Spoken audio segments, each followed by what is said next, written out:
ಸ್ನೇಹಿತರೆ, ನಮ್ಮ ಭಾರತದ ರಕ್ಷಣಾ ಬೆಳವಣಿಗೆಗಳ ಪ್ರತಿಯೊಂದು ಸುದ್ದಿಯೂ ನಿಮಗೆ ತಲುಪಬೇಕೆಂಬುದು ನಮ್ಮ ಉದ್ದೇಶ. ನಿಮ್ಮ ಒಂದು ಸಬ್ಸ್ಕ್ರೈಬ್ ನಮಗೆ ದೊಡ್ಡ ಪ್ರೋತ್ಸಾಹ. ದಯವಿಟ್ಟು ಸಬ್ಸ್ಕ್ರೈಬ್ ಮಾಡುವುದರ ಮೂಲಕ ಪ್ರೋತ್ಸಾಹ ನೀಡಿ ಎಂದು ನಿಮ್ಮಲ್ಲಿ ಕೇಳಿಕೊಳ್ಳುತ್ತೇವೆ. ನಮಸ್ಕಾರ ಗೆಳೆಯರೇ, ದೇಶ ಪ್ರೇಮಿಗಳೇ, ನಮ್ಮ ಕನ್ನಡ ಡಿಫೆನ್ಸ್ ನ್ಯೂಸ್ ಯೂಟ್ಯೂಬ್ ಚಾನಲ್ಗೆ ಸ್ವಾಗತ ನಿಮಗೆ.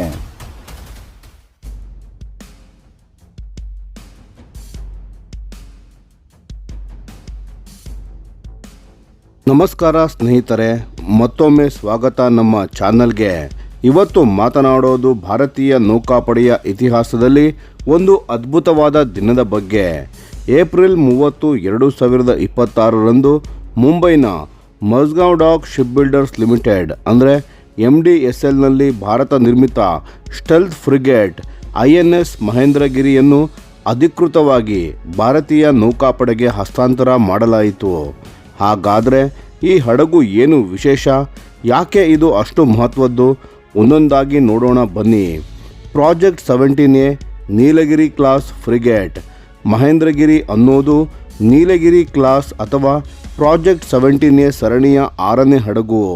ಈ ಸರಣಿಯನ್ನು ನಮ್ಮದೇ warship design bureau WDB design ಮಾಡಿದ್ದು ಮತ್ತು ಇದನ್ನು ವಾರ್ಶಿಪ್ ಓವರ್ಸೀಯಿಂಗ್ ಟೀಮ್ ಮುಂಬೈ ಮೇಲ್ವಿಚಾರಣೆ ಮಾಡಿದೆ. ಇದು ಹಿಂದಿನ ಪ್ರಾಜೆಕ್ಟ್ 17 ಅಂದರೆ ಶಿವಾಲಿಕ್ ಕ್ಲಾಸ್ ಹಡಗುಗಳಿಗಿಂತ ತುಂಬ advanced. Stealth fire power, automation ಮತ್ತು ಸರ್ವೈವಬಿಲಿಟಿ ಎಲ್ಲದರಲ್ಲೂ ಒಂದು ದೊಡ್ಡ ಜಿಗಿತವನ್ನು ತೆಗೆದುಕೊಂಡಿದೆ ಈ ಸರಣಿ. ಮಹೇಂದ್ರಗಿರಿ ಅನ್ನೋದು MDSLನಿಂದ ನಿರ್ಮಿಸಿದ ಈ ಸರಣಿಯ 4ನೇ ಹಡಗು ಮತ್ತು ಇದರ ಯಾರ್ಡ್ ನಂಬರ್ 12654. 17 ತಿಂಗಳುಗಳಲ್ಲಿ 6 ಹಡಗು. ಇದು ಸಾಧಾರಣ ಸಂಗತಿ ಅಲ್ಲ ಸ್ನೇಹಿತರೆ. ಇಲ್ಲಿ ಒಂದು ಮುಖ್ಯ ವಿಷಯವನ್ನು ಗಮನಿಸಿ. ಈ ಪ್ರಾಜೆಕ್ಟ್ 17A ಸರಣಿಯ ಮೊದಲ ಹಡಗು INS ನೀಲಗಿರಿ ಡಿಸೆಂಬರ್ 20, 2024ರಂದು MDSLನಲ್ಲಿ ಡೆಲಿವರಿ ಆಯಿತು. ಅಂದಿನಿಂದ ಇವತ್ತಿನವರೆಗೆ 17 ತಿಂಗಳುಗಳಲ್ಲಿ ಕಡಿಮೆ ಅವಧಿಯಲ್ಲಿ 6 ಹಡಗುಗಳನ್ನು ಭಾರತೀಯ ನೌಕಾಪಡೆಗೆ ತಲುಪಿಸಲಾಗಿದೆ. ಇದು ಭಾರತದ ಶಿಪ್ ಬಿಲ್ಡಿಂಗ್ ಇಂಡಸ್ಟ್ರಿಗೆ ತುಂಬ ದೊಡ್ಡ ಸಾಧನೆ. ಇದಕ್ಕೂ ಮುಂಚೆ ಏನೇನಾಯಿತು ಅಂತ ನೋಡಿದರೆ, INS ತಾರಾಗಿರಿ ಅನ್ನು ಏಪ್ರಿಲ್ 3ರಂದು ಭಾರತೀಯ ನೌಕಾಪಡೆಗೆ ಕಮಿಷನ್ ಮಾಡಲಾಯಿತು ಮತ್ತು INS ದುನಾಗಿರಿಯನ್ನು ಮಾರ್ಚ್ 30ರಂದು ಕೋಲ್ಕತ್ತಾದ Garden Reach ship building and engineers ಅಂದರೆ GRSC ಇಂದ ಡೆಲಿವರಿ ಮಾಡಲಾಯಿತು. ಒಂದರ ಹಿಂದೆ ಒಂದು ಹಡಗು. ಭಾರತ ನಿಜಕ್ಕೂ ವೇಗ ತೆಗೆದುಕೊಂಡಿದೆ. ಮಹೇಂದ್ರಗಿರಿ ಎಷ್ಟು ದೊಡ್ಡ ಹಡಗು. ಈ ಹಡಗಿನ ಡಿಸ್ಪ್ಲೇಸ್ಮೆಂಟ್ 6670 ಟನ್ಸ್. ಇದರ ಉದ್ದ ಅಂದರೆ 149 ಮೀಟರ್ ಮತ್ತು ಡೆಪ್ತ್ 9.9 ಮೀಟರ್.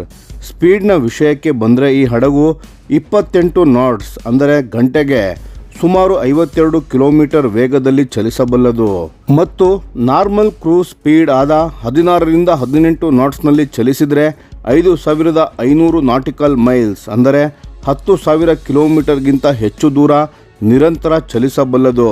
ಅದು ಮರಳಿ ಬಂದರಿಗೆ ಬರದೆ. ಈ ಹಡಗು ಚಲಿಸೋದು ಹೇಗೆ? Propulsion system. ಮಹೇಂದ್ರಗಿರಿ ಬಳಸೋದು ಕೋಡಾಕ್ system. Combined diesel or gas ಅಂದರೆ 2 ಮ್ಯಾನ್ ಡೀಸೆಲ್ ಇಂಜಿನ್ಸ್ ಮತ್ತು 2 ಜನರಲ್ ಎಲೆಕ್ಟ್ರಿಕ್ LM2500 ಗ್ಯಾಸ್ ಟರ್ಬೈನ್ಸ್ಗಳು ಇದರಲ್ಲಿ ಅಳವಡಿಸಲಾಗಿದೆ. ಸಾಮಾನ್ಯ ಚಲನೆಗೆ ಡೀಸೆಲ್, ಆದರೆ ಹೆಚ್ಚಿನ ವೇಗ ಬೇಕಾದರೆ ಗ್ಯಾಸ್ ಟರ್ಬೈನ್ಸ್ಗಳನ್ನು ಬಳಸುತ್ತಾರೆ. ಜೊತೆಗೆ ಪ್ರತಿ ಶಾಫ್ಟ್ನಲ್ಲಿ ಕಂಟ್ರೋಲೆಬಲ್ ಪಿಚ್ ಪ್ರೊಪೆಲ್ಲರ್ ಇದೆ. ಇದರಿಂದ ಹಡಗಿನ ವೇಗ ಮತ್ತು ದಿಕ್ಕನ್ನು ನಿಖರವಾಗಿ ಕಂಟ್ರೋಲ್ ಮಾಡಬಹುದು. ಶಸ್ತ್ರಾಸ್ತ್ರಗಳು. ಇದು ನಿಜಕ್ಕೂ ಮೈ ನಡಗಿಸೋ ಭಾಗ. ಈ ಹಡಗಿನ ವೆಪನ್ ಸೂಟ್ ಬಗ್ಗೆ ಮಾತನಾಡಿದರೆ, ಏರ್ ಸರ್ಫೇಸ್ ಮತ್ತು ಸಬ್ಮೆರೀನ್ 3 ಬೆದರಿಕೆಗಳನ್ನು ಏಕಕಾಲದಲ್ಲಿ ಎದುರಿಸಬಲ್ಲದು. ಆಂಟಿ ಏರ್ ರಕ್ಷಣೆಗೆ 4 VLS ಲಾಂಚರ್ಸ್ಗಳು ಇವೆ. ತಲಾ 8 ಸೆಲ್ಸ್, ಒಟ್ಟು 32 ಬರಾಕ್ 8 ಮಿಸೈಲ್ಸ್. ಇದರ ರೇಂಜ್ ಅರ್ಧ ಕಿಲೋಮೀಟರ್ನಿಂದ ಬರೋಬ್ಬರಿ 100 ಕಿಲೋಮೀಟರ್ನವರೆಗೆ. ಯಾವ ವಿಮಾನ, ಹೆಲಿಕಾಪ್ಟರ್ ಅಥವಾ ಡ್ರೋನ್ ಆದರೂ ಈ ರೇಂಜ್ನಲ್ಲಿ ಬಂದರೆ ಅದು ಸೇಫ್ ಅಲ್ಲ. ಆಂಟಿ ಶಿಪ್ ಮತ್ತು ಲ್ಯಾಂಡ್ ಅಟ್ಯಾಕ್ಗೆ 2 VLS ಲಾಂಚರ್ಸ್ಗಳ ಪ್ಯಾಕ್ಸ್ ಇವೆ. ತಲಾ 4 ಸೆಲ್ಸ್, ಒಟ್ಟು 8 ಬ್ರಹ್ಮೋಸ್ ಸೂಪರ್ಸಾನಿಕ್ ಕ್ರೂಸ್ ಮಿಸೈಲ್ಗಳು ಇದರಲ್ಲಿ ಇವೆ. ಸ್ನೇಹಿತರೆ, ಬ್ರಹ್ಮೋಸ್ ಅಂದರೆ ಗೊತ್ತಲ್ಲ, ಭೂಮಿಯಲ್ಲೂ ಹೊಡೆಯಬಹುದು, ಸಮುದ್ರದ ಮೇಲೆ ಚಲಿಸುತ್ತಿರೋ ಹಡಗನ್ನು ಕೂಡ ನಾಶ ಮಾಡಬಹುದು. ಅದು ಮ್ಯಾಕ್ 2.8ರ ವೇಗದಲ್ಲಿ ಹೋಗುತ್ತದೆ.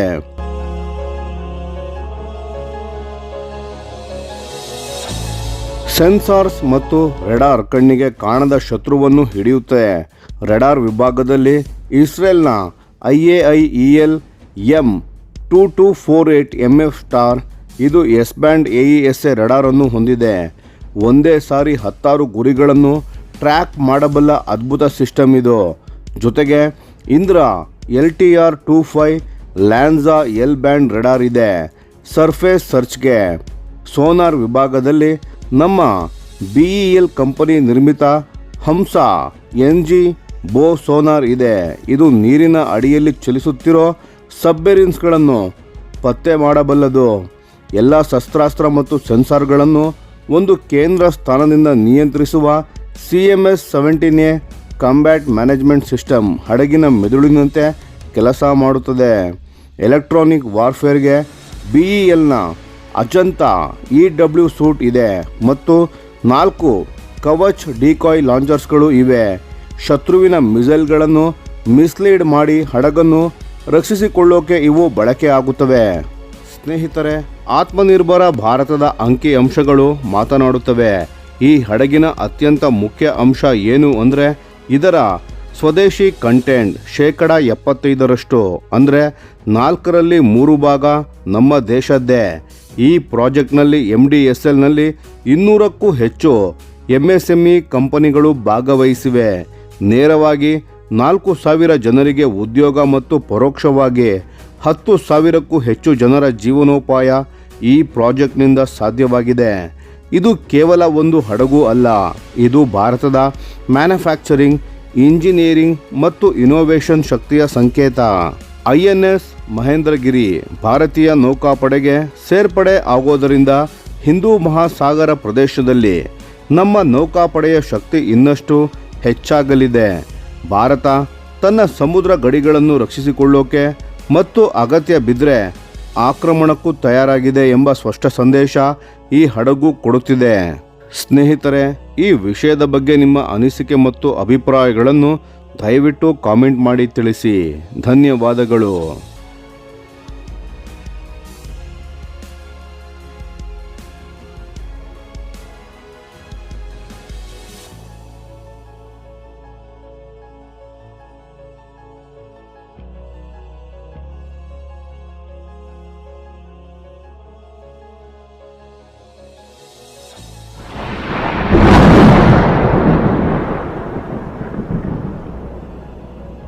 ಈ ವಿಡಿಯೋ ನಿಮಗೆ ಇಷ್ಟವಾಗಿದ್ದರೆ ಲೈಕ್ ಮಾಡಿ ಮತ್ತು ನಮ್ಮ ಚಾನೆಲನ್ನು ಸಬ್ಸ್ಕ್ರೈಬ್ ಮಾಡಿ ಹಾಗೂ ಬೆಲ್ ಐಕಾನ್ ಒತ್ತಿ.